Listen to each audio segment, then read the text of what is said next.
muy buenas tardes o muy buenos días, depende de donde estéis, a todos y a todas. Bienvenidos a este webinar sobre salud mental y espiritualidad, el afrontamiento del malestar desde la dimensión espiritual, que nos ofrece la doctora Mariola Bernal Solano en el contexto de las actividades que llevamos a término desde el máster en espiritualidad transcultural del Instituto de Salud Mental Vidal y Barraquer de la Universidad Ramon Llull. Quiero saludar, como os decía, particularmente bueno, a todos y a todas, pero a los participantes que sé que os unís desde América Latina, cosa que agradecemos mucho por vuestro interés. Y también un saludo muy especial para nuestra ponente de hoy, a Mariola, la doctora Mariola Bernal, a quien quiero agradecer en nombre de todos los participantes de hoy y en nombre de la Universidad Ramon Llull, su disponibilidad para participar en la iniciativa y sobre todo su interés de cara a poder crear el material, poder tenerlo todo listo para que el webinar sea más ágil y comprensible, ¿no? Me presento, yo soy Joan Andreu Rochas Carpeta, soy adjunto a la dirección del Instituto Universitario de Salud Mental Vidal y Barraquer de la Universidad Ramon Llull y además soy desde hace poco el director del máster en espiritualidad transcultural de esta misma universidad y tengo el gusto y el honor de poder actuar hoy como moderador de este webinar que organizamos desde nuestro instituto para poder generar un espacio de reflexión desde el ámbito universitario sobre un tema tan actual como el del afrontamiento y el malestar desde la dimensión espiritual, ¿no? Muy brevemente os explico un poco para aquellos entre vosotros que no nos conocéis. Nuestro Instituto Universitario de Salud Mental Vidal y Barraquer es un instituto universitario que se dedica sobre todo a la docencia a nivel de másteres y posgrados y también a la investigación en el ámbito de la psicología y en el ámbito de la espiritualidad, ¿no? El instituto tiene una particularidad que no siempre ocurre en todo el mundo universitario, que es que además de ser un instituto universitario, por tanto, está vinculado a la Universidad Ramon Llull, una universidad privada muy relevante aquí en Cataluña, y además forma parte de la llamada Fundación Vidal Barraquer, que se dedica también a llevar a término actividades trabajando con personas, sobre todo personas en riesgo de exclusión social, acompañándolas en el ámbito de la salud mental.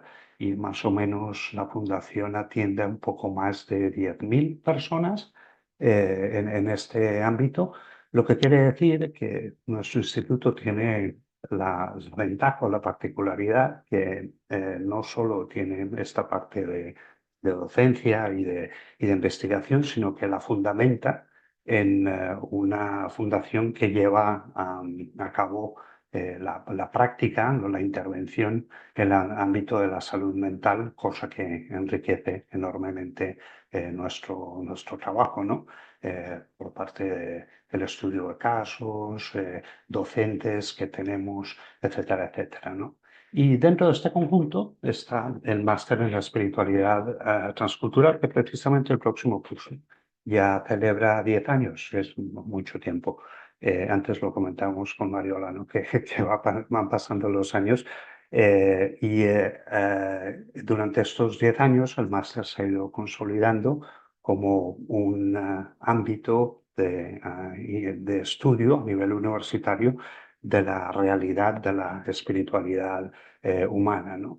Desde hace unos años, y dado que tenemos también muchos estudiantes de fuera de Barcelona, donde está situado el instituto, y también de América Latina, las clases de este máster las realizamos mediante sesiones virtuales sincrónicas vía Zoom Tiene una duración de 2 años académicos y cuenta con un cuerpo docente, entre los cuales nuestra ponente de hoy, que son expertos en diferentes ámbitos de la espiritualidad. Y lo que hacemos en el máster es profundizar en la espiritualidad del ser humano desde una mirada interdisciplinaria y transcultural. Nos interesa también ver cómo esta realidad de la condición humana se manifiesta en diferentes culturas y ofrecemos por eso una exploración profunda de la dimensión espiritual desde múltiples perspectivas, ¿no?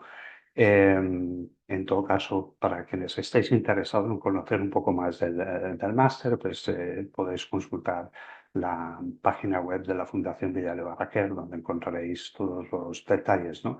Y dentro del máster, como también de muchas otras actividades que llevamos a término en nuestro instituto, uno de los propósitos que tenemos como objetivo es el llevar a término el poder ofrecer actividades divulgativas de transferencia de conocimiento, como se dice en el mundo de la universidad, relativas a nuestros campos de especialización. Y por este motivo, eh, el Máster de Espiritualidad Transcultural realiza diferentes iniciativas en que proponemos esta profundización en aspectos diversos relacionados con la espiritualidad humana desde perspectivas muy variadas, ¿no? Y en este sentido, el instituto realiza microcredenciales, másteres, lecciones magistrales también abiertas al público. Luego, más tarde, os comentaré de algunas actividades que tenemos de cara al futuro. Estos webinars que son gratuitos, ¿no? Como ocurre el día de hoy, ¿no? Y ya entrando concretamente en nuestro webinar de hoy, os explico muy sencillamente cómo funciona. En una primera parte, nuestra ponente, la doctora Bernal, expondrá la temática que amablemente propuso para poder compartir con nosotros. Y luego los participantes, si queréis hacer alguna pregunta, la podéis escribir en la parte de la pantalla, en la parte de abajo, encontraréis el chat y podéis escribirla allí. Luego, al final de la intervención de nuestra ponente, yo iré leyendo las preguntas. Por eso os pido que al formular las preguntas las hagáis en forma de pregunta, no en forma de afirmaciones, sino de pregunta de tal manera que la podamos formular directamente para que nuestra ponente lo pueda explicar. Y luego podemos establecer este diálogo que estoy seguro, conociendo a Mariola, que será muy interesante. Y paso ya a presentar a nuestro ponente del webinar de hoy, a la doctora Mariola Bernal Solano.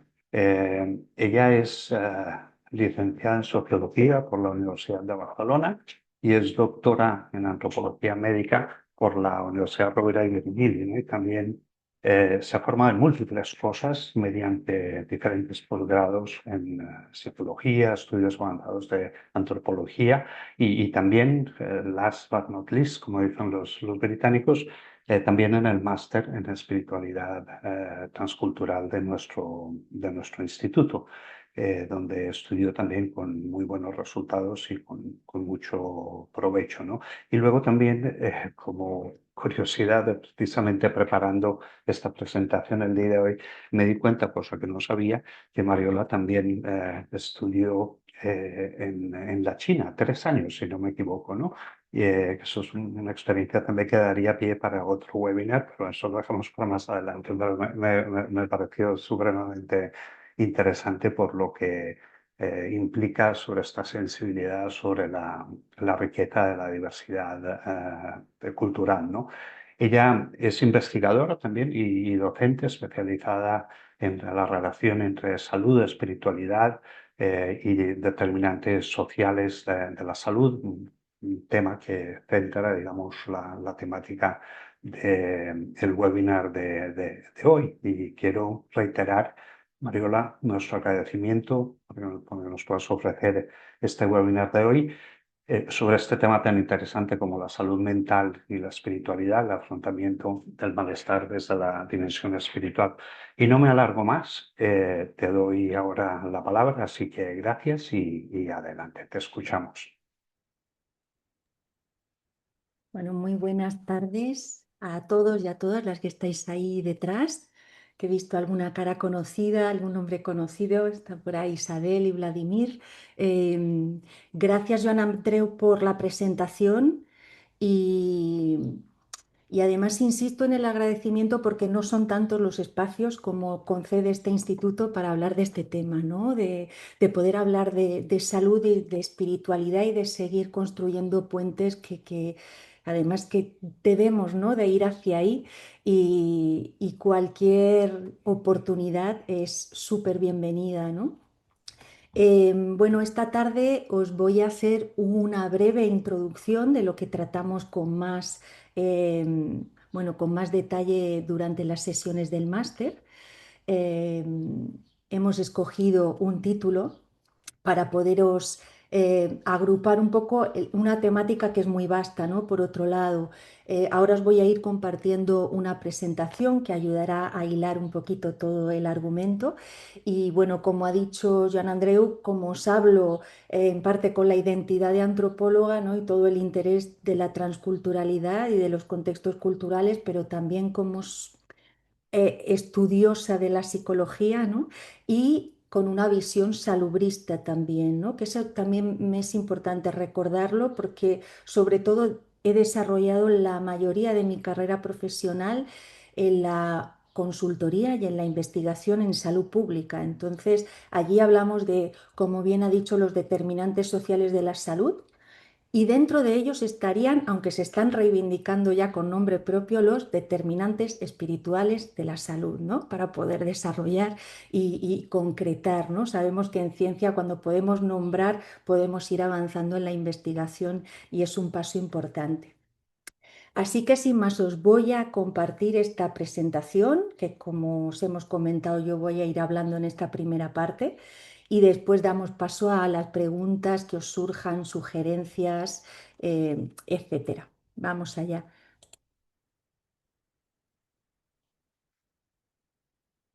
Bueno, a mí me sale que está todo correcto, ¿verdad? ¿Lo veis? Perfecto. Pues vamos allá. Este es el título que hemos consensuado de salud mental y espiritualidad. El afrontamiento del malestar desde la dimensión espiritual.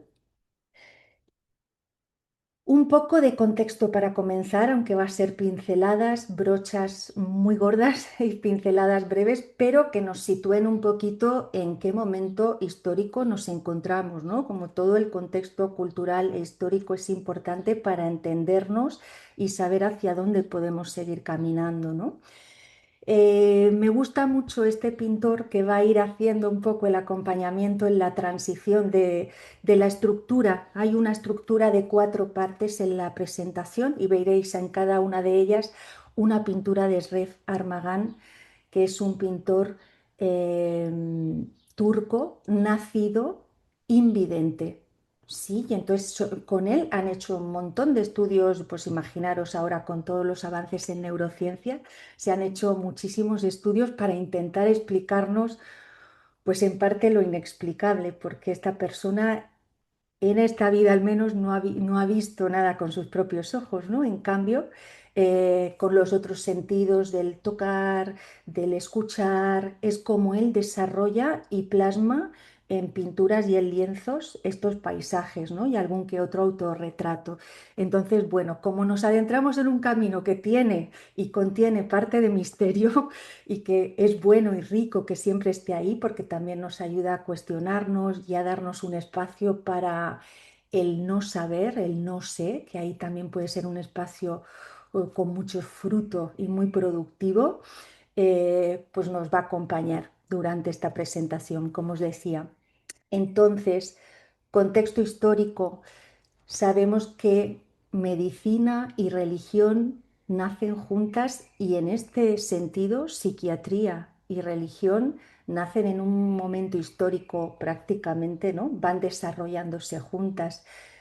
Recordamos que para las dolencias de la salud en general tenemos todas las pruebas, documentaciones, testimonios históricos de cómo comenzábamos las personas a ir a lo que llamábamos los templos de la salud, ¿no? Era ir al templo a pedir por sanar, por curar dolencias de salud física o mental y que lo que fueron la semilla de los primeros hospitales fueron precisamente estos espacios que se construyeron aledaños a monasterios, ¿no? Y que no estaban dirigidos a alojar solamente a enfermos, también era para personas sin recursos, ¿no? Personas pobres, viajeros que pasaban, pero sí que contenían, ¿no? Esta acogida a personas que estaban enfermas y a quien se les daba no solamente cuidados médicos de la época, sino que también se daban los cuidados espirituales, ¿no? Eran como parte complementaria. Con lo cual ahí tenemos como un nacimiento conjunto, porque durante siglos han sido los primeros médicos, han sido religiosos, miembros de clero, durante mucho tiempo dieron la formación a los primeros médicos, otorgaban las licencias para la práctica médica. E incluso tenemos por ahí también documentado que el primer tratamiento moral, ¿no? Moral treatment que llaman, pues lo elaboraron entre un médico y un cuáquero, ¿no? En Inglaterra. Seguramente habrá otros en otros lugares, ¿eh? Pero este es el que está más documentado. Yo tampoco soy historiadora, pero nos damos una idea de que tiene sentido en ese contexto que concurrieran y que nacieran así, ¿no? Si nos vamos ya más al terreno de la salud mental que queremos ir hablando hoy, tenemos también documentado como dos primeros hospitales, que hay según la fuente que mires, puede ser uno, puede ser otro el primero, tampoco es ese el, el problema, ¿no? Pero tenemos dos hospitales como los primeros dos hospitales para lo que se llamaban entonces personas distraídas, ¿no? Los primeros que serían los psiquiátricos hospitales para enfermos mentales, ¿no? Y tenemos el Hospital de los Inocentes Locos y Orates, que se construyó en Valencia y que esta construcción y esta idea fue encabezada por un padre, ¿no? El padre Joffre. Y ahí por primera vez también se dio una nueva mirada a quien socialmente se veía como criminal o marginal y pasa a ser una persona necesitada de cuidados, ¿no? O un enfermo o enferma. El otro gran hospital de que hay mucha documentación que básicamente parece que no se llevaron mucho en la época fue el Hospital de Santa María de Belén en Londres y bueno, esto inauguraría evidentemente una relación muy compleja entre religión y psiquiatría, ¿no? Y cuidados psicológicos y psiquiátricos que conocemos con sus luces, con sus sombras. Pero bueno, comenzaron ahí caminando de alguna manera juntos y es importante que partamos de ello para ver cómo luego se ha ido evolucionando, ¿no? Parece que ahora recordamos también, si tenemos muy asociado la parte más oscura, ¿no? De la religión, de su implicación en impulsos de algunas guerras, de su asociación con ciertos terrorismos, de Inquisición, pero esta parte luminosa siempre está y sigue permaneciendo, ¿no? De hecho, en los hospitales de órdenes religiosas son en los únicos hospitales, al menos en nuestro contexto, en España y en Cataluña incluso en Europa, donde hay agentes espirituales, ¿no? Consejeros espirituales, donde es parte estructural que se ofrezcan cuidados espirituales a cualquier enfermo que esté allí ingresado, ¿no? Con lo cual, si vamos evolucionando muy rápido en la historia, aquí ya vemos como una primera salida que quizá la pueda ir marcando, pues esta escuela de Atenas, ¿no? Con todo lo que supuso, que fue como esa emergencia, ¿no? Del cuestionamiento empírico, empieza el crecimiento del pensamiento científico, de la ciencia, la presencia de grandes pensadores, ¿no? Y ahí se comienza a implantar ese dualismo que nos es tan conocido que a veces ni lo reconocemos, ¿no? Ese dualismo cartesiano del alma es inmaterial y libre y el cuerpo es físico y mecánica, ¿no? Una máquina sobre la que poder manipular y intervenir, ¿no? Entonces ahí comenzamos pues una mirada que ha ido recayendo cada vez más en lo que nos ha ido trayendo después de la Ilustración y la posmodernidad a un desarrollo del pensamiento científico y empírico, bueno, exacerbada en el sentido de que hoy vivimos en una concepción sobre todo materialista, ¿no? Y hablando de la epistemología de la ciencia, ¿no? Estamos en una concepción muy materialista sobre la vida. Me gusta utilizar esta pintura de Newton, ¿no? Como aquello de la concentración totalmente en la geometría, la fascinación que puede llegar a ejercer y como todo lo demás se queda oscuro, ¿no? Como lo que no veo y no toco. Ay, ¿dónde ha quedado, no? A veces nos toca por la espalda y hay algo más, porque nos hemos centrado muchísimo ahí y hemos desarrollado cosas maravillosas, como sabemos, sobre todo en este ámbito de tecnología médica, pero en eso estamos, ¿no? En que nacimos juntos, cuidados espirituales, médicos, hemos tenido relaciones complicadas, también muy nutridas durante el tiempo, pero está como la balanza un poquito enfocada en esa concepción tan materialista y la otra parte se está haciendo como, está visibilizándose, necesitando ser reconocida de nuevo, ¿no? Con lo cual, como os decía, templos de la salud, cuando íbamos al templo a pedir por esa sanación o esa curación, incluso esa medicina social que algunos que estamos aquí, por lo menos en nuestro contexto europeo, todavía recordamos algo de cuando los médicos iban al domicilio, ¿no? Y podían imaginaros toda la información que podías recabar de un paciente, sus condiciones de habitabilidad, residenciales, la cultura familiar, ahí estaba lo espiritual, ¿no? También para ser descifrado y no hoy que vienen, ¿no? Una consulta con paredes blancas y descontextualizados, no, nos quedamos sin información, nos quedamos con eso, con una máquina que se convierte en un cuerpo, ¿no? Sobre el que poder accionar, pero toda ese universo cultural no se tiene, ¿no? Se tiene que indagar con algunas preguntas y aún así nunca va a dar tanta información, ¿no? Como cuando uno podía atender dentro del domicilio. Y de ahí nos vamos a donde estamos, a una tecnología médica que en el caso sobre todo de la enfermedad o el malestar, los malestares mentales, ¿no? Porque ahí hay una gradación importante de trastornos mentales graves que podemos hablar o según psicóticos o...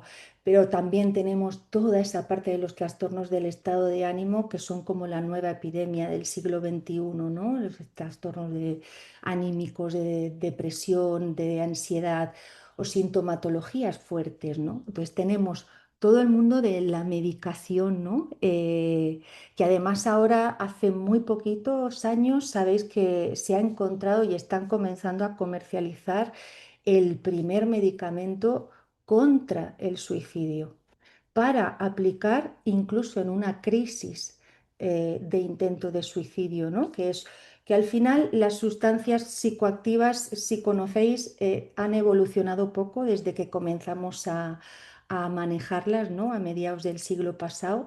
Pero bueno, en algunas de las sustancias que ya se conocen se van extrayendo algunas nuevas utilidades y ahora está este spray de la esquetamina, que ya hay una casa farmacéutica que lo distribuye y que, como digo, pues se está aplicando para casos de depresión severa y para crisis de suicidas, ¿no? De intentos de suicidio o de ideas de suicidio. Y luego tenemos también todo el ámbito de la neurociencia, que con toda esta tecnología pues también ha crecido muchísimo, ¿no?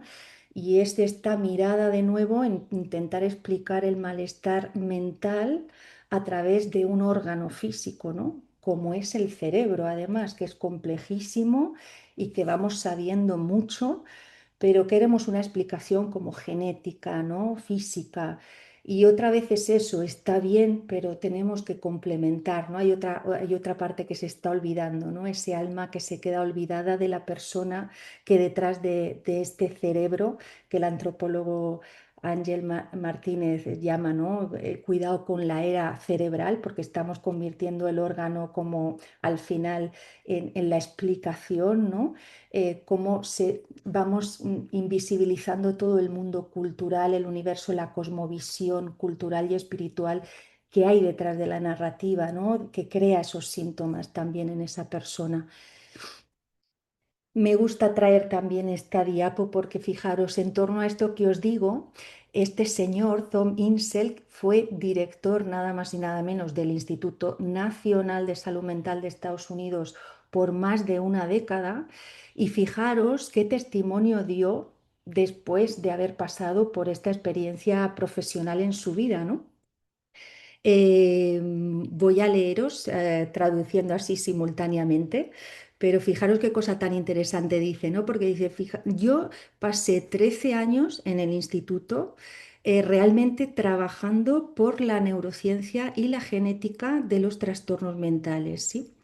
Y cuando miro atrás, me doy cuenta de que si bien tuve mucho éxito publicando un montón de papers, ¿no? De artículos científicos, pues vanguardistas seguramente y muy buenos, muy innovadores, ¿no? Y gastando muchísimo dinero, porque vale mucho publicar hoy en día, no hay que pagar por ello. Y a pesar de eso, creo que no movimos ni un poquito la balanza en reducir los suicidios, las hospitalizaciones, ni en mejorar la recuperación de miles de personas que tienen enfermedades mentales, ¿no? Y me siento responsable de esto.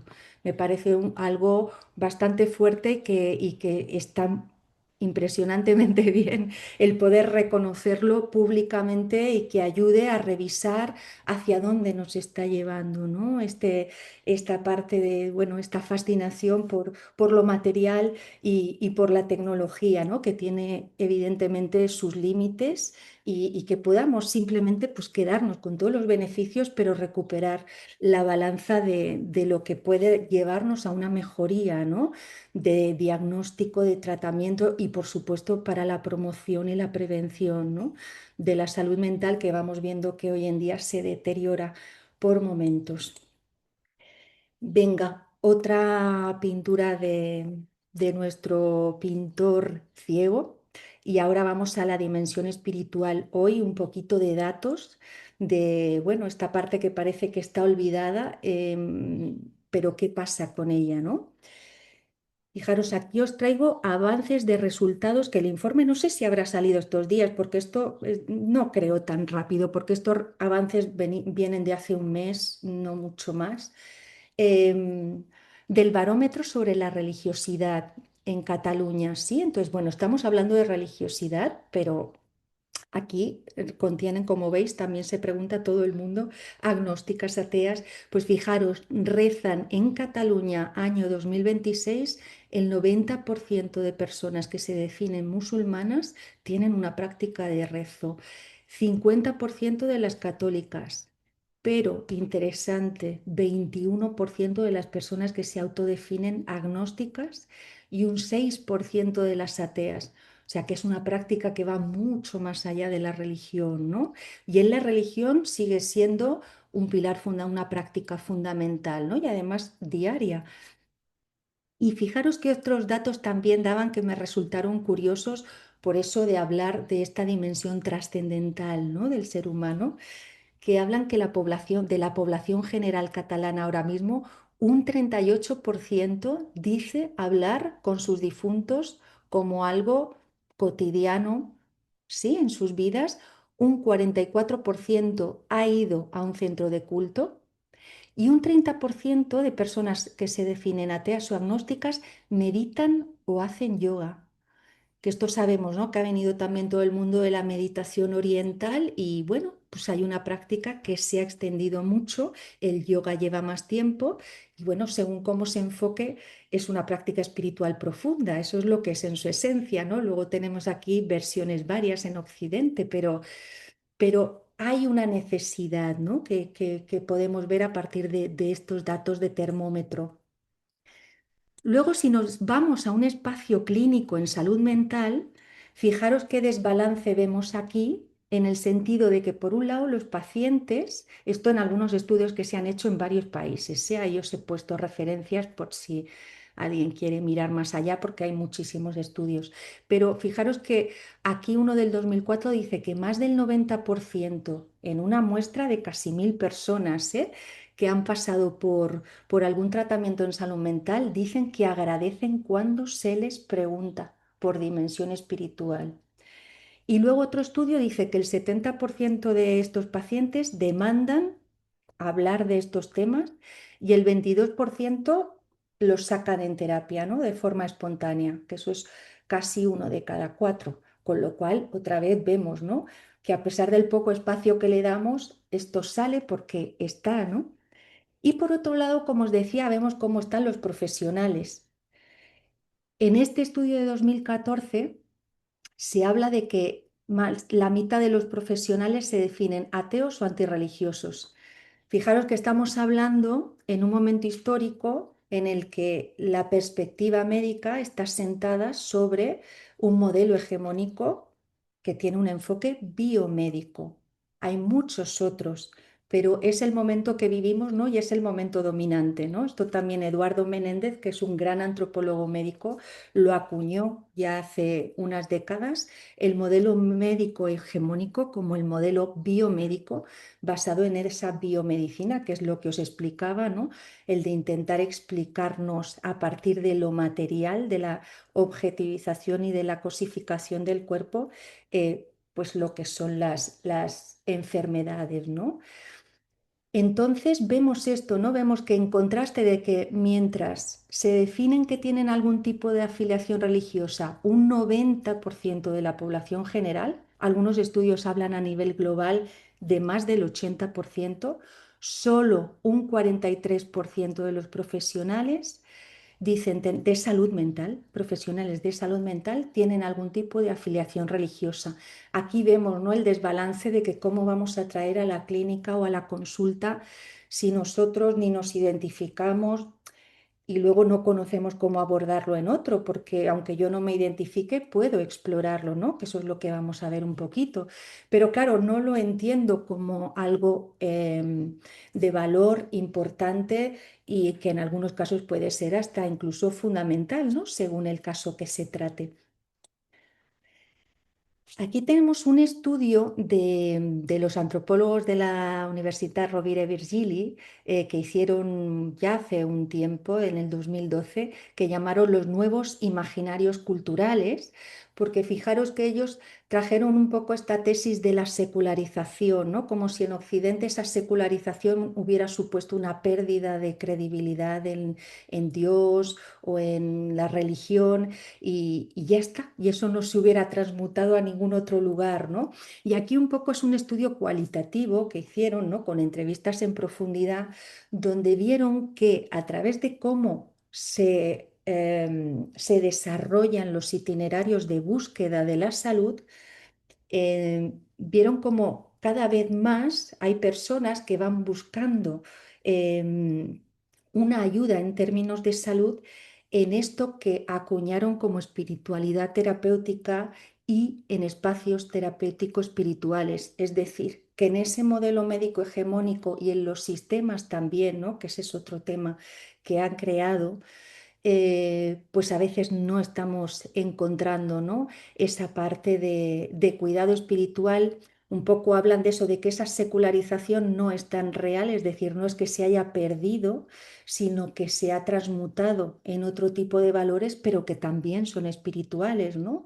Hablan de la pérdida, sí, de una triple pérdida de credibilidad, por un lado en Dios, por otro lado también en comenzar a ver las consecuencias negativas de esa medicina alopática, ¿no? Del progreso médico hasta dónde puede llegar y también de lo que hasta ahora tampoco se había visto, ¿no? Que son un poco los monstruos creados por la razón instrumental, ¿no? Entonces todo esto también, ese exceso de concepción material nos lleva de nuevo a ver que vamos buscando otra cosa, ¿no? Entonces, espiritualidades terapéuticas la están llamando a que mucha gente acude a lo que llamamos todo lo que no es biomédico, ¿eh? Y hay diferentes etiquetas, medicinas complementarias, medicinas integrales, holísticas. Bueno, allí hay otra tesis para hacer en ese etiquetaje que se está dando, aunque la OMS se ha posicionado un poquito para poder dar un criterio, ¿no?, más riguroso en esa nomenclatura.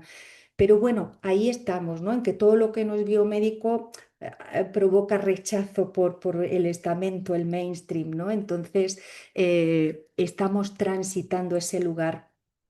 Para transitarlo, vamos a recuperar también esto, lo que sigue ocurriendo un poco fuera de los márgenes. Traigo aquí primero el programa de Alcohólicos Anónimos porque es un programa que surge no a partir, pero sí que tiene una dimensión espiritual que lo sostiene y lo atraviesa, y es un programa que se ha demostrado y se sigue demostrando por décadas que tiene éxito en tema de adicciones, ¿no? De hecho, se ha replicado en otro tipo de adicciones, ¿no? Como a la comida también, con comedores compulsivos, y funciona. Mucha gente encuentra mucho alivio allá, ¿no? Yo en mi caso, mi tesis doctoral que la realicé sobre los malestares alimentarios, con esas etiquetas psiquiátricas, ¿no?, de las anorexias, bulimias, ortorexias y todas las que van saliendo. Bueno, tuve el honor de conocerlos desde dentro, cómo funcionan, y de hablar con muchas de las personas que estaban allí participando y tratándose, y esos itinerarios que habían pasado, ¿no? Después de ir tanto a esa institución médica, ¿no? Pasar por tanta biomedicina, llegan allí y encuentran algo diferente y se quedan, ¿no? Entonces, bueno, hay algo aquí importante que funciona, pero está en los márgenes, ¿no? Aquí os traigo una frase porque si sabéis un poco la historia, fue este empresario, Rowland, empresario americano de éxito, que tenía un problema, bueno, con el alcohol, con el abuso de alcohol. Le hablaron de Jung en aquella época y estuvo un año viajando a Europa para tratarse con él. Cuando él regresó a Estados Unidos, al poco tiempo volvió a beber. Y hablando con Jung, Jung le decía, ¿no?, que lo que necesitaba para que funcionara de verdad era tener un despertar espiritual. Sí, entonces, bueno, es Rowland y este otro tipo, Bill, los que ambos se unen y fundan Alcohólicos Anónimos, ambos teniendo esta premisa por encima de todo, ¿no? Que para que haya un cambio revolucionario, el despertar espiritual es fundamental, ¿no? Para poner en marcha incluso todos los 12 pasos y que puedan funcionar, con lo cual son los cimientos, ¿no? Bueno, ahí siguen, los tenemos como en el cajón de estos sistemas médicos de los grupos de autoayuda o de ayuda mutua que llamamos, ¿no? Pero están al margen, ¿no? Otro que está al margen, pues tenemos, habréis escuchado porque en los últimos años cada vez se habla más de las sustancias psicoactivas que pueden ayudar en trastornos mentales, bueno, los enteógenos, no sé si conocéis por este nombre, porque es según el acento en que lo pongamos, que lo vamos a llamar de una forma o de otra, ¿no? Psicodélicos o enteógenos, que contiene también un acento en lo espiritual, ¿no? Os traigo aquí este documental que lo recomiendo porque hay un diálogo que creo que es súper rico entre la psiquiatría mainstream, ¿no?, la psiquiatría oficial, y los chamanismos en este caso, porque fijaros, este chico que sale aquí en la portada es un chico de unos 30 años, que tiene un trastorno depresivo mayor, lleva años con depresión. Él es estadounidense, tiene su familia recursos y ha estado haciendo psicoterapia y farmacoterapia durante años, pero no encuentra alivio. En un momento le hablan de ir a conocer a un chamán, creo que es en la selva peruana, si no recuerdo mal. Él había hace un tiempo. y probar este tratamiento con la toma, ¿no? La toma de ayahuasca en este caso. Entonces él hace ese viaje, pero en el documental hablan tanto los psiquiatras en Estados Unidos que van siguiendo también su caso a ver qué ocurre, ¿no? Con eso que él va a hacer allí en Perú. Y hay un diálogo muy interesante, ¿no? Que se establece. Así que bueno, ahí lo dejo porque ahora mismo está habiendo una tendencia muy fuerte hacia estas sustancias y se están haciendo investigaciones para tener evidencia científica, sobre todo en temas de depresión, como os he puesto ahí, estrés postraumático, adicciones. Hay mucha investigación sobre todo para adicciones, pero aún así estamos en un estadio en lo científico muy, muy en sus primeros pasos, ¿no? Los tamaños muestrales son pequeñitos y esto sí que es interesante también, que hay una fuerte dependencia del contexto terapéutico, ¿no? De cuando yo extraigo toda esta toma de según qué sustancia, de según qué prácticas, rituales y cosmovisiones particulares, parece ser que los estudios dicen que hay resultados divergentes, ¿no? Entonces esto también es interesante de ir explorando qué pasa ahí y cuánto de lo cultural está jugando un papel, ¿no? Eso es muy interesante. Otra parte que también se queda al margen del mainstream, ¿no? De la psiquiatría y de la psicología oficial, aunque va entrando poco a poco, tiene bastante más aceptación, es toda esta oleada de mindfulness, ¿no? Que ha llegado a Occidente como una nueva receta bueno, sobre todo aliviar temas de dolor, ansiedad, depresión, ¿no? Todos estos trastornos. Del espectro, ¿no? También sé que lo aplican en centros, ¿no? Incluso residenciales psiquiátricos y para trastornos mayores, ¿no? Pero bueno, de momento está ahí. Tenemos un precedente que es en Reino Unido, donde hay un programa de terapia cognitiva, psicoterapia cognitiva basada en mindfulness, que han conseguido tal evidencia científica con estudios que al final el sistema sanitario lo ha absorbido. Y en Inglaterra al menos hay centros de salud mental del Sistema Nacional de Salud que ofrecen, además de los tratamientos que ya hay y de la psicoterapia, ofrecen a determinados pacientes hacer el tratamiento de las 8 semanas, ¿no? Un curso estructurado en 8 semanas, que es sobre el que se ha hecho todas estas investigaciones, ¿no? Por eso ahí os dejo como un artículo de lo que han ido viendo en esto, ¿no? En la terapia cognitiva basada en mindfulness versus el tratamiento convencional, y poder ver pues que es un recurso de bajo coste y que tiene una evidencia de beneficios positivos, ¿no? Entonces, bueno, hay esa primera experiencia y en España de momento va un poco en sensibilidades profesionales, es decir, que va un poco en la carga del profesional, ¿no? Porque a veces lo han llevado a espacios de centros de salud, pero como os digo, no es algo que esté establecido oficialmente ni cerca, ¿no? Tampoco de ello. Para que veamos que hay datos en general, ¿no? Del uso de estas medicinas, como digo, todo lo que no sea la medicina biomédica, ¿no? Que se ejerce, lo que se llaman medicinas complementarias. Hay estudios que yo os he puesto, pero bueno, por traeros así algunos datos significativos para que veamos juntos.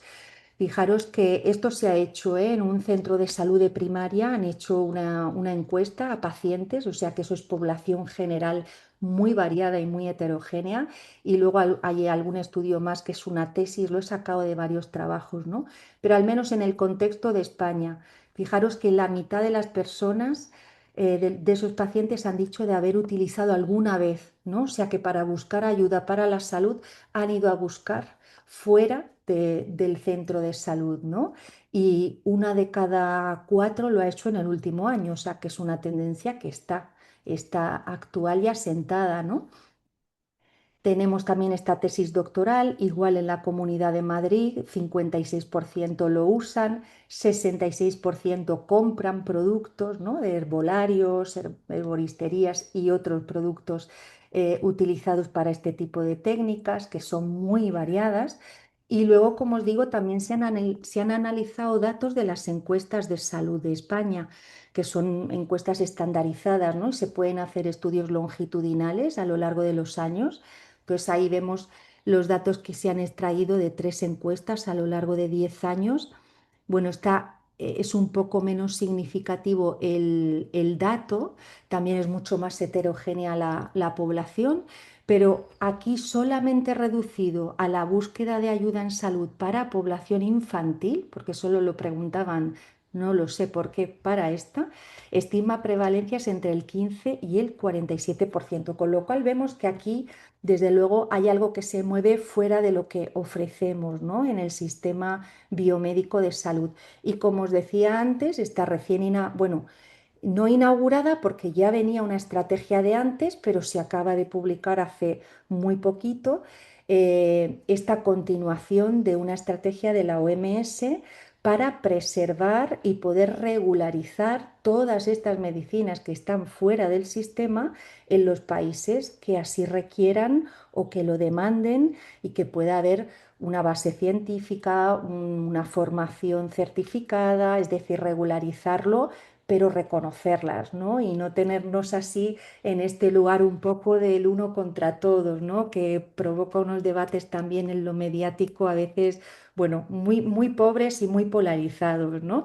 Y aquí tenemos unos criterios más rigurosos, además está súper bien la estrategia, ha habido un gran paso adelante. La anterior se basaba más en un mapeo exploratorio en todos los países donde el gobierno ha querido dar datos. Era un mapeo para tener un termómetro, ¿no? Y aquí es ya una propuesta de comenzar a uniformizar criterios, a establecer conceptos y a poder andar todos juntos, ¿no? Y por último, también por comentaros dentro del ámbito de la salud mental, pues tenemos, si sabéis, esta cuarta ola, ¿no?, de la psicología, que sería la psicología transpersonal, aquel desarrollo que incluye dándole un mayor espacio a toda la dimensión espiritual, ¿no?, y a los aspectos trascendentes de la experiencia humana. Entonces esta que se ha llamado pues la cuarta fuerza, si la queremos tomar también como otro termómetro, pues podemos ver que es que en las últimas décadas están saliendo cada vez más formaciones, hay demanda, hay centros para dar estas formaciones, hay también algo más de institucionalización, es decir, que pueden entrar, están en algunos colegios de psicólogos de algunas comunidades autónomas. Bueno, hay ahí una demanda social en activo que se puede ver fácilmente a través de estos indicadores, ¿no? Entonces, bueno, también lo traigo un poco pues como para ver un poquito de todo lo que vamos demandando y buscando y en qué datos, ¿no?, tan importantes fuera de lo que es ese sistema biomédico, pero ahora vamos a él para ver qué está ocurriendo dentro de él, ¿sí? Entonces, aquí ya sí que nos vamos a esta zona, bueno, pues más conocida, regularizada, institucionalizada. Y aquí traigo a Cicely Sanders, para quien no la conoce, fue enfermera y médica y fue la precursora de, trabajando en un hospital en Inglaterra, ¿no?, ya en los años 60, fue la que acuñó ese concepto de dolor total. Ella, fijaros que se dedicaba a otras cosas, pero cuentan que, bueno, cuenta ella, que un día caminando por los pasillos del hospital se encontró con la sala de moribundos sin buscarla y de repente tuvo conciencia de que había moribundos en el hospital y que no se estaban atendiendo bueno, pues de la manera que ella, como persona también religiosa, que esto es interesante, ya tenía una práctica y creencias cristianas, y entendió que estaba faltándoles ese cuidado espiritual, ¿no? Entonces, por eso que acuñó el término dolor total para comenzar a trabajar con personas que estaban en la fase final de la vida y atenderles no solo en esas bueno, en estas dimensiones ya reconocidas, pero cuidado, con mucha diferencia, ¿no? Porque la biológica sí, pero la social que todavía nos queda, estamos en ello, ¿no? Pero bueno, estaban estas tres dimensiones más o menos reconocidas, pero ella viene a traer y a poner la importancia en que esa dimensión espiritual está transpirando a cada una de ellas, ¿no? Porque al final es como nos explicamos el sentido de la vida y a partir de ello podemos agudizar un dolor físico, podemos agudizar un malestar, un estrés emocional, sí, o sea que incluso espiritual de no entender tampoco por qué estructuras sociales constriñen, ¿no? De esa manera, es decir, que sin querer estamos dando todo el tiempo, aunque uno se defina no religioso o no espiritual, cuando rascamos un poquito, a veces sí que encontramos incluso esa dimensión en la que nos tenemos que explicar la existencia, ¿no? Y entonces, bueno, ella es la primera que lo pone sobre la mesa y comienza en, digamos, en los circuitos más oficiales a tenerse en cuenta, con lo cual ya os he dado una pista, esto comienza por los cuidados paliativos, porque al final de la vida es como que la dimensión espiritual emerge de una manera brutal, es como ahora ya o nunca, pero en lo que tratamos ya en todas estas décadas que has seguido es que esto pueda incorporarse de una forma transversal a todas las especialidades médicas y a cualquier momento de la vida. Así que bueno, en eso estamos, ¿no? Hoy se habla ya de la falta de sentido. Fijaros de lo que ya van hablando algunos médicos de atención primaria. Esta médica de familia que se publicó una contra de La Vanguardia, ¿no? Del periódico de La Vanguardia, y decía, ¿qué le han enseñado sus pacientes? Le preguntaba el periodista y ella decía, ¿no? Que muchas enfermedades se deben a la pérdida de sentido. Esto lo dice una médica de atención primaria. Esto es muy importante de escuchar, ¿no? La vida duele y no se trata de anestesiarla. Estamos viendo, ¿no? Como os decía en algún momento al principio, cómo van incrementándose la sintomatología, sobre todo depresiva y de ansiedad. Si hablamos de la gente joven, que es lo que estamos cultivando hoy, se está publicando muchísimo sobre, bueno, también esto la pandemia incrementó mucho, ¿no? Pero las crisis de significado, ¿no? La pérdida de sentido y cómo eso recae en algo que está creando también esa semilla, ¿no? De poder tener todo este espacio de malestar, ¿no? Aquí os traigo también bueno, os voy a enseñar una respuesta de este informe de la juventud en el municipio, ¿no? En la región de Murcia. Em, bueno, este informe está súper bien, la verdad es que yo disfruté un montón leyéndolo y podemos ver un poquito también de esto, ¿no? Porque fijaros que en algún momento ellos mismos hablan de vacío, ¿no? Entonces, aquí os traigo eso, pues como un verbatim que llamamos ya en la investigación cualitativa, pero fijaros lo que responde uno de los jóvenes, ¿no? Dice, yo creo que nuestra generación vivimos un poco como en modo supervivencia. Te levantas, vas al instituto, vuelves y te acuestas así un día tras otro. Y llega un punto en que yo creo que tenemos todos una sensación como de vacío. Pues igual dejas de sentir emociones. Es difícil seguir estudiando y haciendo cosas cuando no ves el porqué de lo que haces. Eh, Tengo también esta sugerencia que es una peli documental muy interesante que hizo Jonás Trueba hace unos pocos años.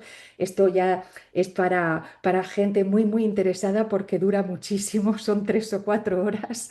Es una pasada, pero bueno, es una etnografía, ¿no? Para una antropóloga es muy interesante porque él lo que hace es juntar a un grupo de jóvenes en Madrid y seguirles durante unos años, cómo crecen, les da un poco de guión, pero deja que penetre la vida, lo que va sucediendo en la misma película documental, ¿no? Entonces es interesante también como una etnografía de nuestro tiempo y de esa adolescencia, al menos en nuestro contexto, ¿no? Y aquí he extraído algunas de las cosas que ellos dicen, ¿no?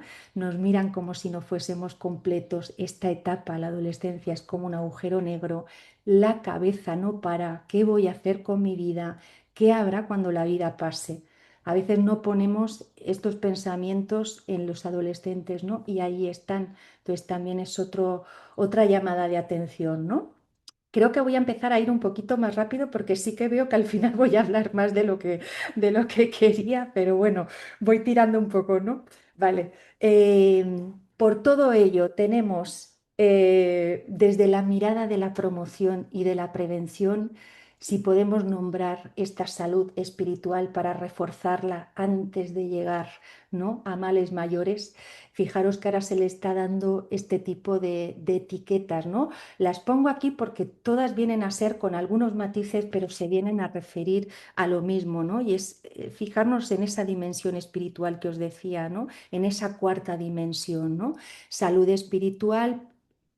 El libro de Francesc Turralba, escrito desde la filosofía, habla muy bien de cómo cultivarla, de cuáles son sus atrofias cuando no se cultivan.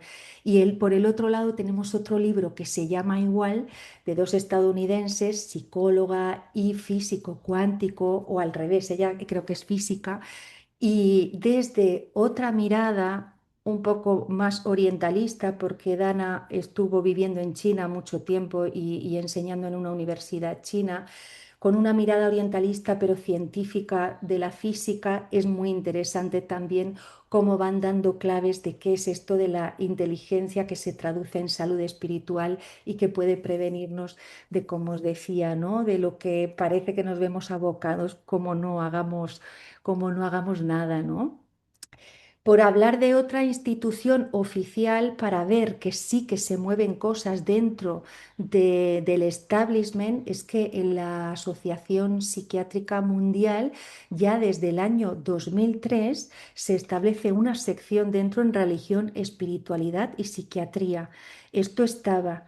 Lo que pasa es que es verdad que, bueno, tenía poco fruto, ¿no?, en lo que se veía en cuanto a publicaciones, etcétera, aunque hay revistas especializadas, ¿no? Pero creo yo que el gran salto sí que lo marca en el 2015, cuando ese comité ejecutivo hace una declaración de posicionamiento.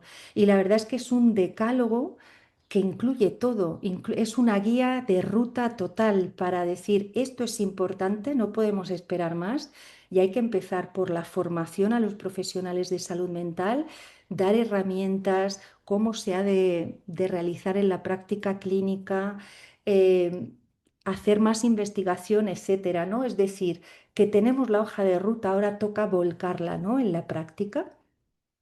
Venga, vamos a la tercera parte, que es la investigación.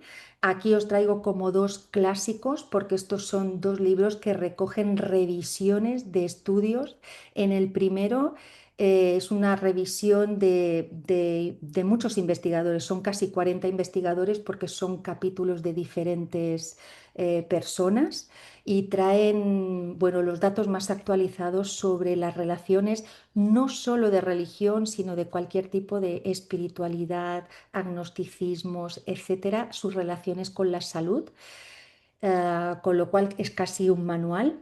Y por la otra parte, Religion and Mental Health es un estudio de un solo investigador, pero que es uno de los referentes en la materia también ahora mismo, que está en la Universidad de Duke en Estados Unidos, y él hace una recopilación y una revisión sistemática de, no lo sé, cientos de estudios, ¿eh? Y además los clasifica dentro de salud mental, pues en todo, ¿no? Como os decía al principio, en todo el espectro, desde trastornos mentales graves hasta simplemente sintomatologías, ¿no?, que van en aumento.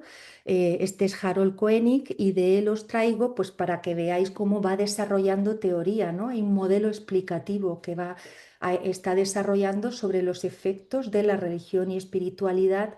Koenig se centra más en la religión, eso tengo que decirlo. El otro libro de Moreira es más amplio y contiene más espiritualidad en sentido amplio, pero bueno, en cualquier caso, muchas de las cosas son muy útiles y aplicables en ambos campos, pero bueno, no voy a ir sobre ello, es solamente para deciros que fijaros, ¿no?, comenzando por las creencias como fuente y cómo se desarrollan en prácticas, vamos a partes, tener en cuenta lo ambiental, tener en cuenta lo genético, tener en cuenta rasgos de personalidad, de ahí irnos a comportamientos y a los resultados, ¿no?, a los que nos pueden llevar en beneficios o perjuicios en salud mental. O sea que hay un cuerpo teórico que está avanzando rápido. En esos cientos de estudios que, como os decía, había pasado por una revisión sistemática Koenig, nada, para que veáis, esta barra amplia y larga es la de resultados positivos y eso quiere decir estadísticamente significativos de que a cuanta más espiritualidad o religión en la persona hay unos mejores resultados en salud, ¿eh? Entonces los otros son negativos, resultados mixtos, bueno, por no ir por todos ellos porque realmente resalta muchísimo en contraste los resultados positivos. Pero dentro de que hay positivos también eso, aunque haya poquitos, hay que mirar que no esto es siempre explorarlo, explorarlo por imposición, o sea, según cómo, ¿no? Cómo nos llegue del paciente, pero explorar porque hay veces que puede haber precisamente un problema, ¿no? de conflicto. En los tipos de afrontamiento están muy trabajados por este psicólogo. Entonces también ahí os dejo porque hay tipos de afrontamiento que pueden tener repercusiones negativas, ¿no? En el sentido de, sabéis, ¿no? A veces cuando hay un diagnóstico de enfermedad y muchas veces asociados a diagnósticos pesados, ¿no? De enfermedad grave, estas preguntas que surgen, ¿no? Muy en nuestro contexto también de ¿y por qué a mí? O hay un castigo, ese diálogo que sale, ¿no? A veces es una pérdida de esperanza, de repente cuestionarme todo lo que yo pensaba que creía y entrar en desesperanza. Bueno, pues todos estos tipos de afrontamiento también hay que identificarlos y tratarlos si es posible para poder mejorar, ¿no? Por último, decir que para poder hacer esto, además de formar a los profesionales de salud mental para que exploren, hay casos también que pueden necesitar de algo más, ¿no? Hay casos más, bueno, pues más especializados y para ir más en profundidad, cada vez también se está, ya veis, como publicando todos los beneficios que traen el incorporar una profesionalización de cuidados espirituales en los equipos médicos, ¿eh? De eso va todos estos artículos y aquí os traía simplemente el ejemplo de una intervención para que veamos muy breve, pero esta es una intervención que se hizo en Escocia hace unos pocos años, contexto que además en España nos resuena mucho, agenda cambiante de profesionales por cambios a nivel contractual. Es decir, aquí también tenemos unos médicos que los pobres están cada vez que se habitúan a un centro de salud, tienen que saltar a otro, ¿no? Porque hay este problema, ¿no? de estabilización y bueno, hay mucha movilidad. Hay una tensión también en el sistema, ¿no? Por la demanda de cuánto tiempo le puedo dedicar a un paciente y esto en un contexto, en ese área donde se ha hecho la intervención, donde la prevalencia de depresión pues la tienen en un 8-12%, ¿no? Entonces, en ese contexto se propone un servicio de escucha. Es un experimento para ver qué pasa, ¿no? ¿Cómo se va a hacer ese servicio de escucha? A través de poner a disposición capellanes, que en este caso sí están asociados a una religión, pero ya os digo, el tema de la profesionalización es muy amplio. En este caso es con un capellán y se propone que los médicos de cabecera deriven a los pacientes que creen que pueden beneficiarse de ello a tener un par de sesiones con estos capellanes, sesiones de alrededor de 50 minutos. Los pacientes allí tienen un espacio de escucha, no es solo así, así el estudio recoge todos los temas que van saliendo o que el capellán ayuda también a que salgan, ¿no? Para identificar cuáles son los temas que están generando esas tensiones, ¿no? Bueno, y podemos ver la buena implicación que ha habido además por ambas partes, ¿no? Tanto de médicos como de capellanes en el estudio, pero fijaros que los primeros resultados preliminares ya apuntaban a una disminución de prescripciones en atención primaria, que esto es lo que es interesante y que además esto está publicado también en alguna revista de la OMS, ¿no? Es decir, si atendemos la dimensión espiritual, vamos a tener menos rotación de pacientes y realmente interesa incluso desde un punto de vista de política económica, ¿no? Y de no saturación de los recursos para optimizarlos, vaya. Resumen entonces de todo esto. Espiritualidad y salud, la mayoría de los resultados positivos, ¿no? Una persona con una base, con unas creencias, unas prácticas, ese es otro tema en el que no entraremos, cómo estamos midiendo espiritualidad, pero bueno, cuando hay esa base espiritual en la persona hay una mejora, ¿no? En el bienestar psíquico, psicológico, mejores afrontamientos, todo esto está publicado, ¿eh? Mejores adherencias a tratamientos, mejor funcionamiento social, reducción en algunas dolencias. Pero tenemos la otra parte, como hemos dicho, de que hay que explorar afrontamientos religiosos negativos, si hay un diálogo con esas creencias que me están haciendo mal, no el sentirte castigado, abandonado o conflictos espirituales de eso, ¿no? De repente a partir de una noticia de salud el poder caer en un cuestionamiento y en un vacío. Hay también un efecto mediador que hay siempre que tener en cuenta porque muchas veces también cuando tenemos algún problema importante solemos buscar, ¿no? La gente cuando enferma se vuelve más espiritual barra religiosa, ¿no?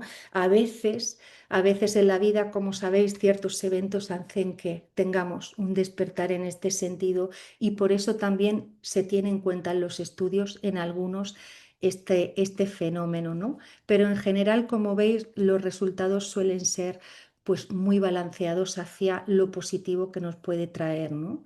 Aquí algo más de otros estudios que recogí, los pacientes espirituales son más conscientes, es decir, tienen más capacidad de conciencia sobre su propio pronóstico para sostenerlo, se sienten más cómodos en la toma de decisiones y más satisfechos con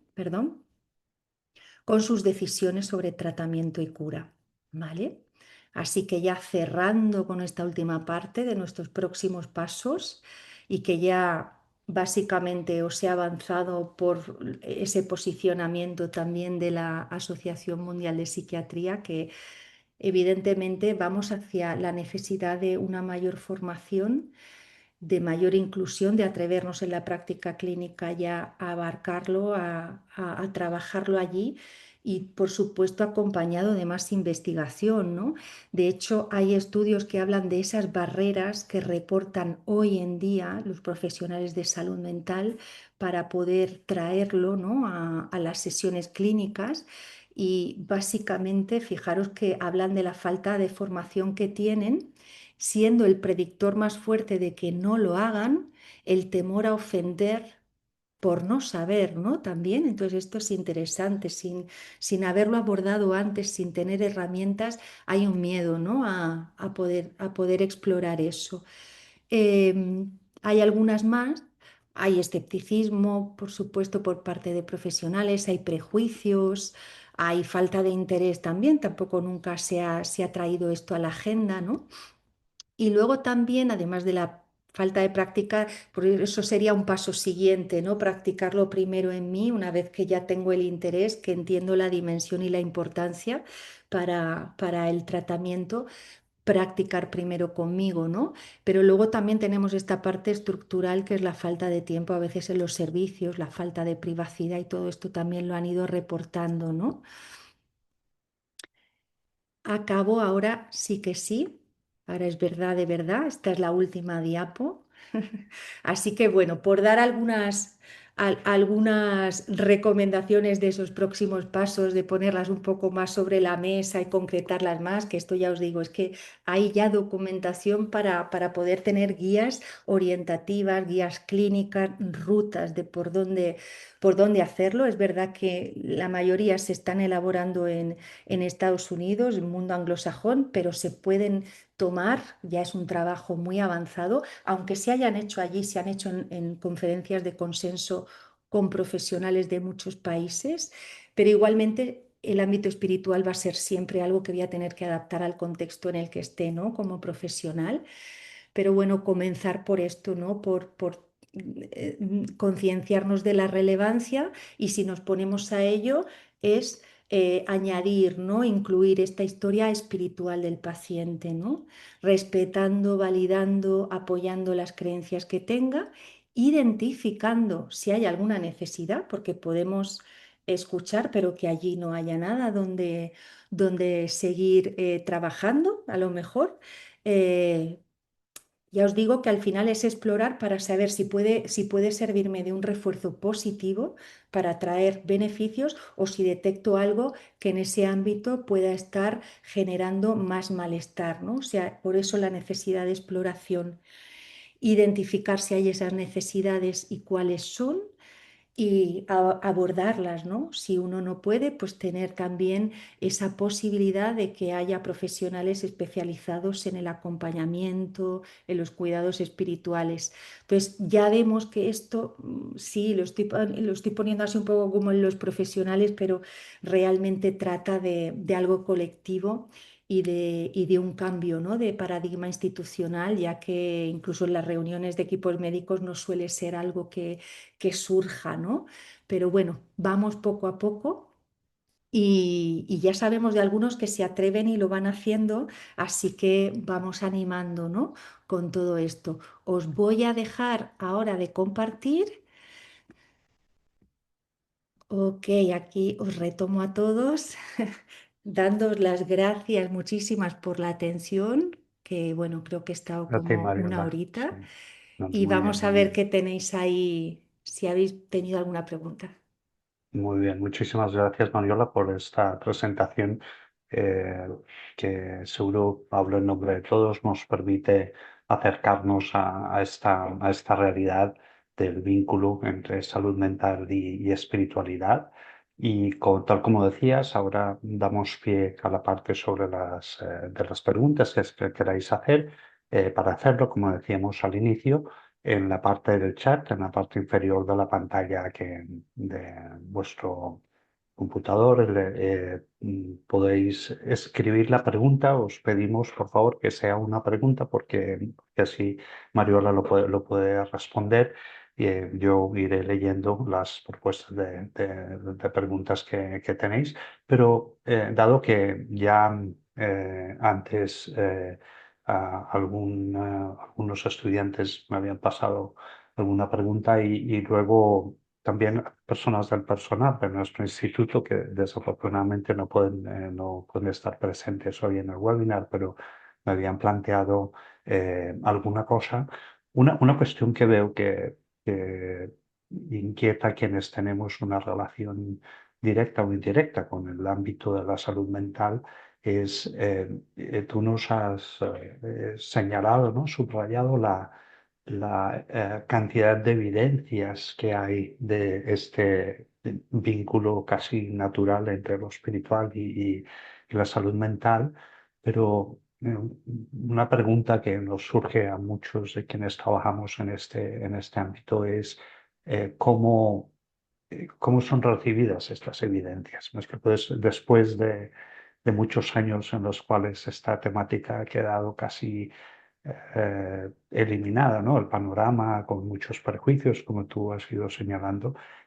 ¿Cómo se reciben todas estas evidencias? Que, bueno, tú nos has señalado algunas así con artículos y todo eso, pero quienes hemos trabajado también en este campo. De hecho, actualmente aquí en el instituto estamos haciendo un estudio en este sentido, ¿no? Sobre todas estas evidencias a nivel de publicaciones académicas de alto nivel. Y es la pregunta que te transmito, ahí te lo dejo, ¿eh? Sí, Como si fuera como- poca cosa, ¿no? Exacto, sí, yo te lo paso y tú adelante, adelante. Bueno, es verdad que es una pregunta compleja porque es según cómo llega y cómo está calando, dónde, ¿no? ¿Dónde? Ujú. Eh, Ciertamente, y el otro día que hay aquí algunos alumnos del máster, comentábamos más en profundidad, ¿no? Que si miramos así como en el ámbito más nacional de España, ¿no? Como posicionamientos que hay. Aún vemos como que por mucha evidencia que haya, hay un posicionamiento aún muy de rechazo, ¿no? Ante la inclusión de, bueno, todo esto que os he hablado de que está en los márgenes aún, aunque ha entrado la investigación para poder ir incorporando, ¿no? Algunas herramientas de ese tipo, aún digamos que la postura oficial, colegios de médicos, colegios de psicólogos en general, es bastante poco absorbedora, ¿no? De todo lo que contrasta con la cantidad de estudios que se están haciendo y que se están publicando con una gran rigurosidad metodológica, porque es cierto que aún tenemos desafíos metodológicos, como os apuntaba ahí brevemente, está la gran pregunta de cómo ir midiendo, ¿no? Midiendo qué es espiritualidad para lo cuantitativo, que necesitamos muchas veces ese dato en número, ¿no? Entonces, o incluso para delimitarlo cualitativamente. Sobre eso hay mucha discusión, pero bueno, vamos caminando tomándolo según cómo lo he definido o según cómo los criterios que estoy haciendo, voy recogiendo una información y lo que sí que hay que en común en todas ellas es que es bastante sólido, ¿no? Los resultados son bastante sólidos.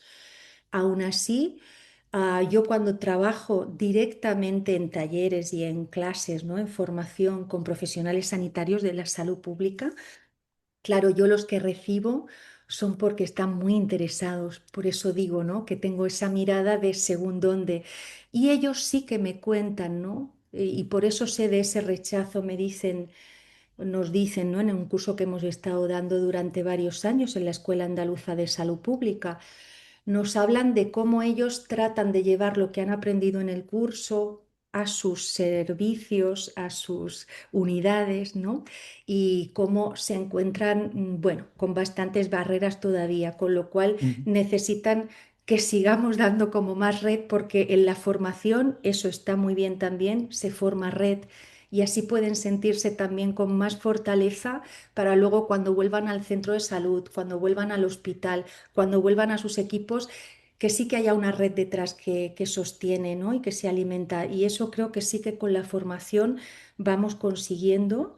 Así que creo que estamos en ese estadio. Hay rechazo, pero hay personas muy interesadas y se está creando una red importante y sólida, ¿no? Algo he contestado, ¿no? En ese sentido, Sí, sí, Joan Andreu, muy porque bien. si no Y sigo. te agradezco mucho también este optimismo, ¿no? Que a veces dentro del gremio, ¿no? Que a veces la idea más de, uy, esto pinta mal, pero me encanta esta visión que das más, más positiva. Yo no veo ninguna pregunta en el chat, por lo tanto prosigo con las preguntas que he ido recogiendo antes del webinar de hoy, pero hay otro que creo que también a los estudiantes del máster y seguro que los participantes del webinar nos puede interesar.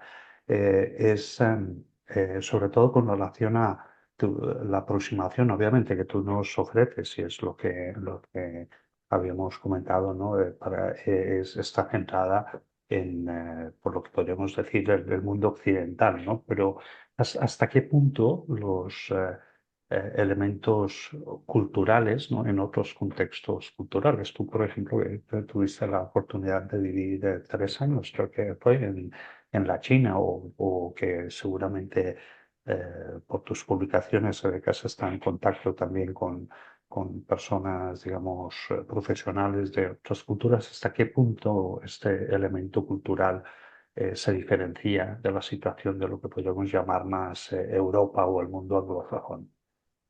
Mm, también una buena pregunta.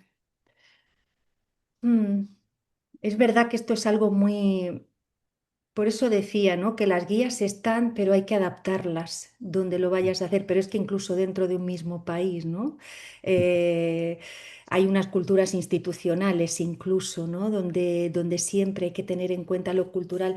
Fijaros que en algún momento, cuando hablábamos de los enteógenos, pero a cuenta de hablar de ellos, eso ocurre en muchas más terapias, ¿no? Y ocurre en cada espacio que es terapéutico, donde no nos damos cuenta que los elementos culturales están formando una parte importante de lo que allí está ocurriendo.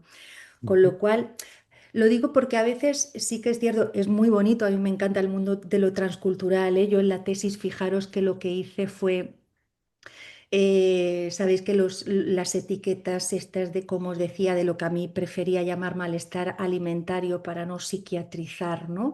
Pero están muy asociadas, ¿no? En lo cultural a unas personas de una cierta raza, ¿no? Mujeres, jóvenes, raza caucásica. Y entonces, si tú tienes esa sintomatología, pero no cumples esas características, algunos psiquiatras tenían dificultades en diagnosticar, ¿no? Por ejemplo, entonces por eso yo hice mi tesis con personas que fueran de fuera de España. Entonces, entre mis informantes había mujeres africanas de raza negra, había personas del este de Europa, había adolescentes andinas, ¿no? Que venían de zonas rurales de América Latina, es decir, todo lo que no es el estereotipo de aquella persona sobre la que se ha construido, ¿no? Un diagnóstico, y todo eso es cultural. Entonces es un ámbito muy rico, ¿no? De hecho, muchas de estas niñas, hasta que llegaban a un diagnóstico de anorexia o bulimia, habían pasado por otros previamente, ¿no?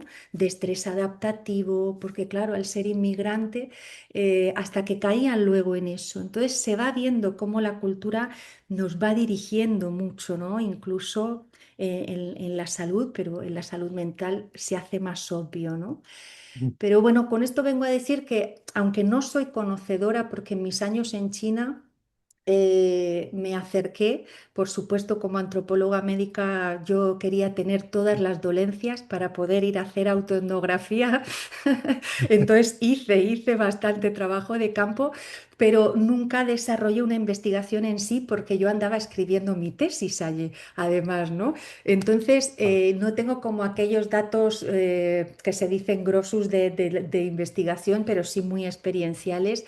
Y no me atrevería mucho a ir ahí porque, bueno, porque no lo tengo, pero evidentemente donde ha habido donde hay en una vida cotidiana una cosmovisión que integra de una manera mucho más cotidiana lo espiritual, y aquí sí me voy a América Latina, por ejemplo, y a zonas más rurales. Ahí se ve como bueno, de hecho los agentes que llamamos de salud desde la antropología, ¿no? La persona que ejerce esa medicina en las comunidades pequeñas es una persona que incorpora directamente cuidados espirituales, ¿no? En mi caso, también viviendo en Oaxaca, en la Sierra de Oaxaca, en México, y trabajando con algunas poblaciones indígenas de la zona, la primera persona que había en la comunidad solía ser una mujer matrona, pero que atendía muchas dolencias, no solamente era el embarazo y parto, ¿no? Y era un cuidado espiritual o desde lo espiritual.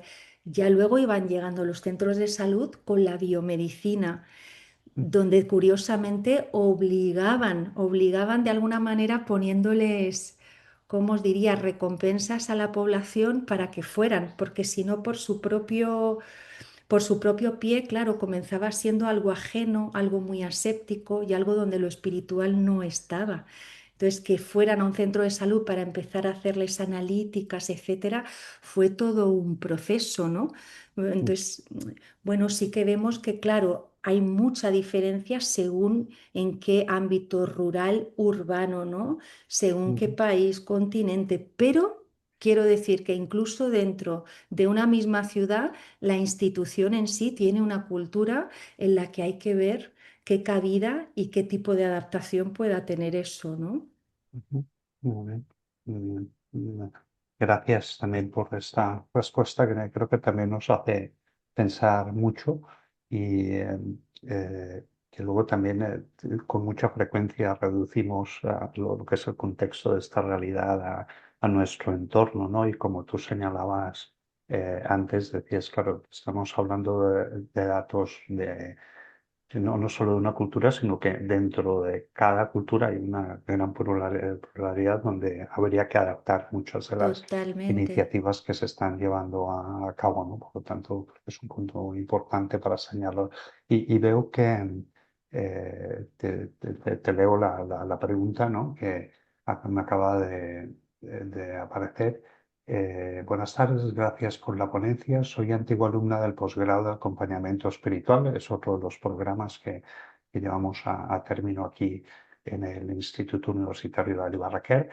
Y en mi experiencia cotidiana con personas que necesitan acompañamiento, encuentro con frecuencia, como bien ha señalado, una necesidad de reconectar con el sentido de la vida. Sin embargo, muchas veces no lo relacionan con la espiritualidad, ya que el propio concepto genera bastante confusión y suele asociarse a la religión, al esoterismo o a prácticas más superficiales.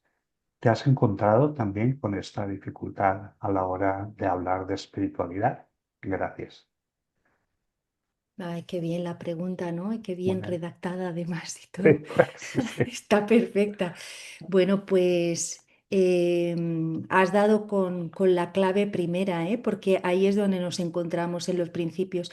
Igual que decía que metodológicamente nos cuesta definirla para ver cómo abordarla en la investigación, es decir, cómo cómo voy a caracterizar a un sujeto informante de espiritual, ¿no? Si por lo que crea, por lo que practica, por lo que siente, o sea, hay ahí toda una discusión, un debate al respecto, pero por otra es esta también, ¿no? Que ya en la clínica, cuidado, porque la palabra espiritualidad ya tiene una carga tremenda, como religión tiene, ¿no? Parece que en nuestro contexto, religión, como además ha estado asociado también a políticas dictatoriales antes de ayer, aquí lo tenemos todavía con mucha carga y parece que si nos vamos a espiritualidad vamos a liberarla, pero vemos que no, ¿no? Y me encanta lo que has dicho porque es verdad, incluso al esoterismo, ¿no? O sea, se tiene también todo este tema de la New Age, ¿no? También ha cargado el concepto de espiritualidad de otra cantidad de significados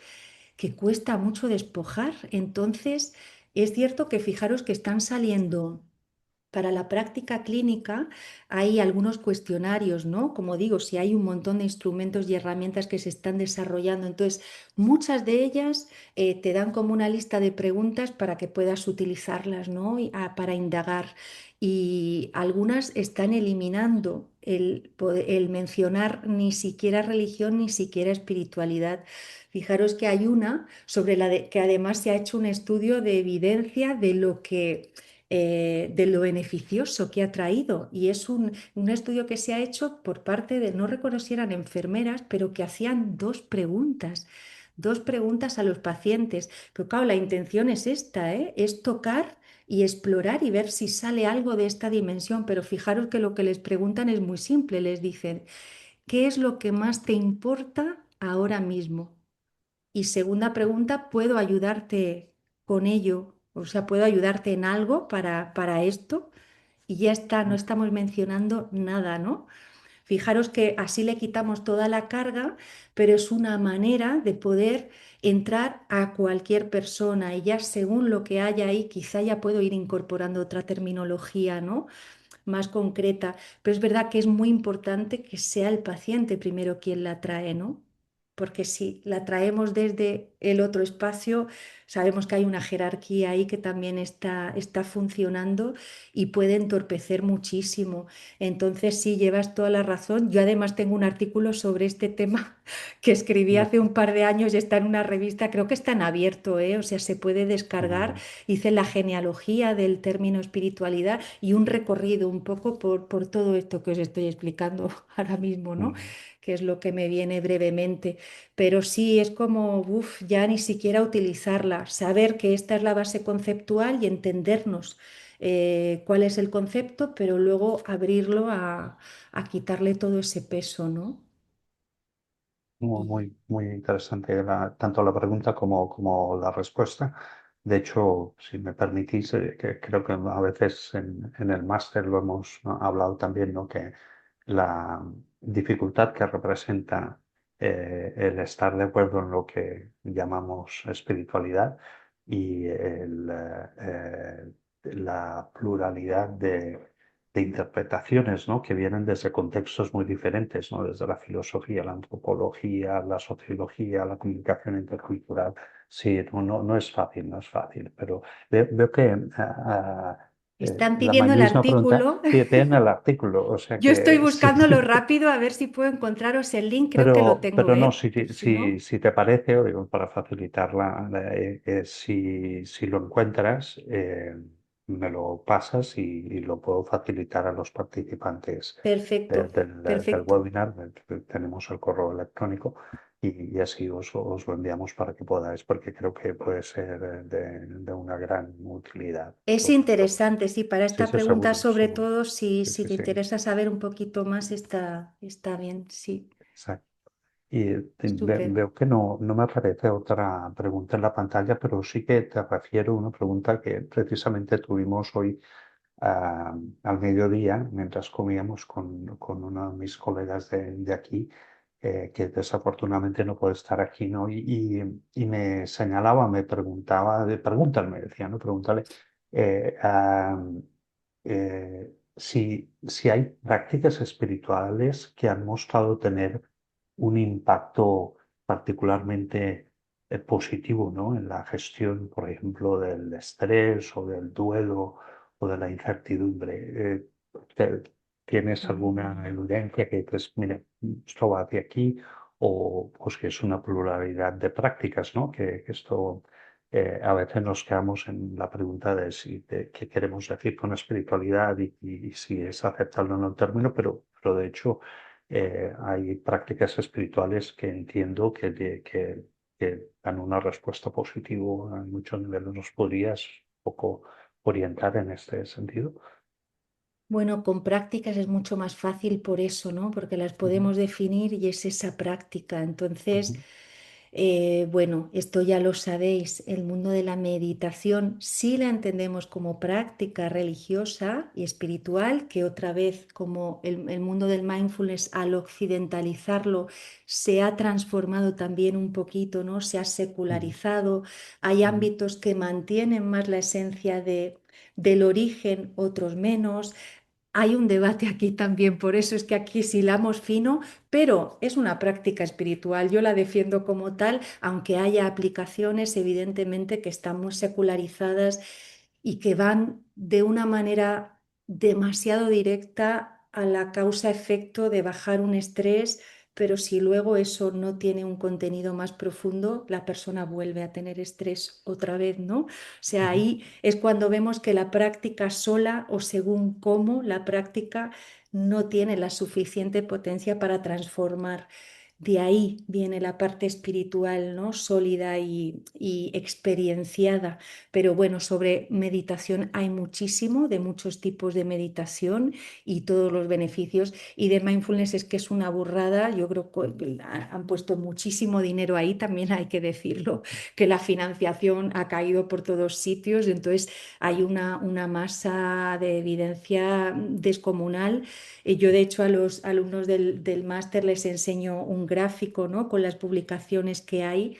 Y es verdad que está disparado mindfulness, pero luego está meditación y rezo también. Hay muchos estudios también sobre la práctica del rezo y de mantras y los efectos positivos que hay en este tipo de sintomatología que decimos, ¿no? Que es cada vez más común y que, bueno, puede llevar a algo más grave, ¿no? Entonces también está bien desde el comienzo poder abordarla. Sí que hay, yo creo que hay muchísimo y seguro que se me escapan más cosas, ¿eh?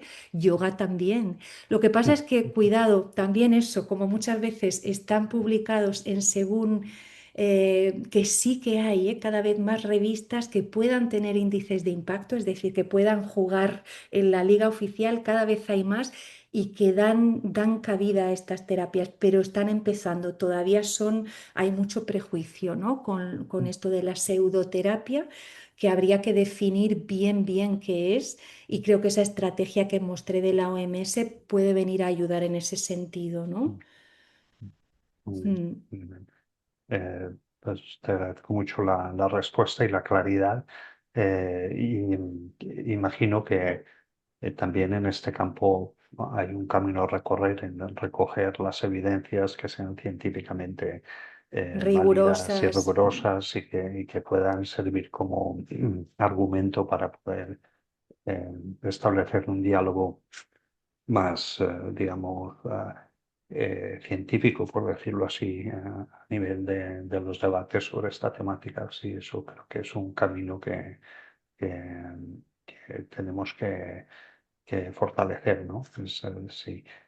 Yo veo que no hay más preguntas y como ya nos estamos Ay, acercando al sí, final ya nos de hemos ido a la hora, nuestro sí, es verdad. horario, yo simplemente comienzo por agradecerte a ti, Mariola, tu presentación, tu claridad, el esfuerzo de poderlo hacer más comprensivo. Creo que ya anticipo, no será la última vez que te tendremos por aquí en estos webinars, porque de aquí salen muchos otros temas que creo que merecen tener digamos, no solo la divulgación, sino también de poderlos compartir. Agradecer también a nuestro público, a nuestros participantes, tanto los estudiantes del máster como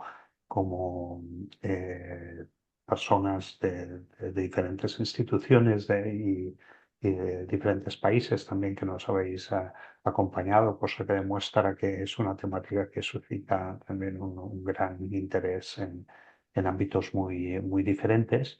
Y también quisiera brevemente eh, un poco invitaros a futuras actividades del máster en espiritualidad transcultural que realizaremos en este formato de webinars gratuitos que podéis conectaros, que los encontraréis también en nuestra página web. Eh, uno es en el mes de julio, el viernes 10 de julio, que será como también un webinar, pero al mismo tiempo coincide con el cierre, digamos, del curso académico del máster en espiritualidad transcultural, que es bueno, se le llama lección magistral, pero es básicamente una conversación que titulamos Escuchar lo invisible, música, espiritualidad y experiencia interior en las tradiciones espirituales del mundo. Por lo tanto, me corresponde a mí, me he tocado la lotería, un poco acompañaros a este recorrido por la música espiritual, precisamente los fundamentos espirituales de diferentes manifestaciones musicales en diferentes tradiciones del mundo.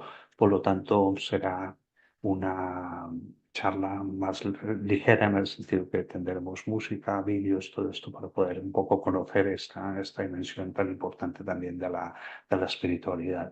Y luego el 22 de septiembre, ¿no? Ya ha pasado agosto, pasado el verano, en este mismo horario tendremos un webinar también a cargo de otra docente de nuestro máster en espiritualidad transcultural, la doctora Teresa Guardans, que nos hablará de las espiritualidades laicas, qué son y cómo se viven. Es una temática que ella ha trabajado muy a fondo y que, como sabéis, es un punto que suscita un gran interés en la forma como entendemos la espiritualidad hoy en día, ¿no? Me hacía gracia, Mariola, que entre las estadísticas que ponías, ¿no? Ponías como los grupos agnósticos y ateos pues, realizan estas actividades de tipo espiritual, pues está muy vinculado a esta temática. Por lo tanto, estáis todos y todas muy invitados a participar de estas iniciativas. Si lo habéis autorizado al inscribiros a este webinar, os llegarán también otras iniciativas que estamos llevando a término desde otras perspectivas, ¿no? Por lo tanto, confiamos poder volver a contar contigo, Mariola, y también con todos vosotros en estas actividades de divulgación, de transferencia de conocimiento en torno a esta temática que nos une, que es el interés por la espiritualidad. Por lo tanto, muy buenas noches a todos y a todas y gracias nuevamente por vuestro interés y vuestra atención. Un abrazo bien fuerte desde Barcelona. Muy Muchas bien. gracias, adiós. Os Gracias, enviamos el Manuela. artículo, Que no falte. ¿vale? Ahora te Sí, lo que no envío. falte. Exacto. Venga, Muy bien. Susana por ahí aplaude. Muy bien, muy bien, Venga, Susana. Muy hasta bien. luego, buena Un noche. abrazo. Chao.